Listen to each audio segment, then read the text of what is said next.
ஊழியத்துக்கு ஆண்டவர் தன் சீஷரை அனுப்பும்போது ஆடுகளை ஓநாய்களுக்குள்ள அனுப்புகிறதை போல உங்களை அனுப்புகிறேன்னு சொல்றார். மக்கள் ஓநாய்களை போல உங்களை பீறி போடத்தான் எழும்புவாங்க. அப்போ அந்த மாதிரி சூழ்நிலை தான்.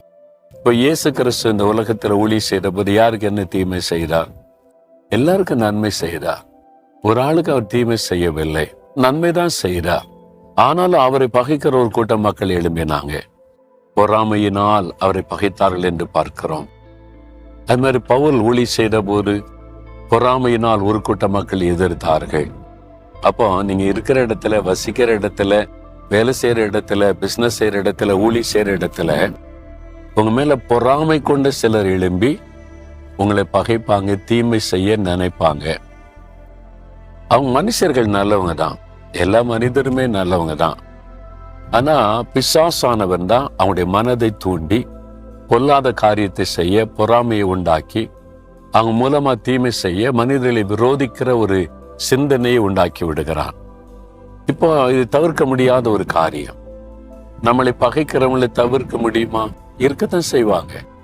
ஆண்டவர் சொல்றாரு, உனக்கு விரோதமா எழும்புகிறவர்களை உனக்கு முன்பாக நான் முறியடிப்பேன் என்பதாக. நீங்க அமைதியா இருங்க, நீங்க சும்மா இருங்க, நீங்க எல்லாரையும் நேசிங்க, எல்லாத்துக்கிட்ட அன்பா இருங்க, உங்க காரியத்தை நீங்க செஞ்சுக்கிட்டே இருங்க, நீதியா நேர்மையா நடந்துகிட்டே இருங்க. உங்களுக்கு விரோதமாய் பொறாமையோடு எழும்புகிறவர்கள் சிதறடிக்கப்பட்டு போயிடுவாங்க, காணாமல் போயிடுவாங்க, நீங்க நலன் இருப்பீங்க. அதனால இதெல்லாம் வரத்தான் செய்யும். இந்த உலகத்துல இந்த வாக்கு தத்தத்தை மனதிலே கொண்டு ஆண்டவரை துதித்து துதித்து முன்னேறி போகணும். அதனால நீங்க இந்த மாதிரி ஏன் பகைக்கிறாங்க, ஏன் இந்த மாதிரி செய்யணும், அது மாதிரிலாம் ஆராய்ச்சி பண்ணாருங்க. இருக்கத்தான் செய்ய. ஆண்டவரை அவங்கள மன்னிக்கிறேன், அவங்கள ஆசீர்வதிங்க, நீங்க எனக்கு விரோதமா எழும்புகிற எதுவும் வாய்க்காது, எங்களை பாதுகாத்து நடத்துவீங்க, ஸ்தோத்திரம்னு போய்கிட்டே இருங்க. நீங்க பாருங்க, இந்த வருஷத்துல உங்களுக்கு விரோதமா எழும்பினவங்க காணாமல் போயிடுவாங்க. கர்த்தர் சிதறடிச்சிருவாராம். உங்க எல்லையில இருக்காதபடி சிதறடித்து ஆண்டவர் நீங்க விடுதலையோட, சந்தோஷமா, மகிழ்ச்சியோட உங்களுடைய வாழ்க்கையை நடத்தும்படி கர்த்தர் செய்து விடுவார்.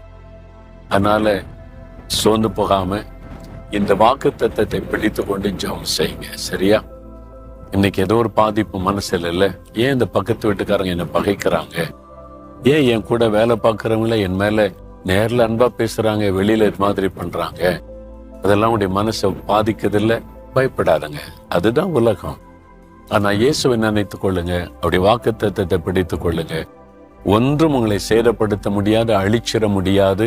அந்த சத்துருக்கள் சிதறடிக்கப்பட்டு போயிடுவாங்க.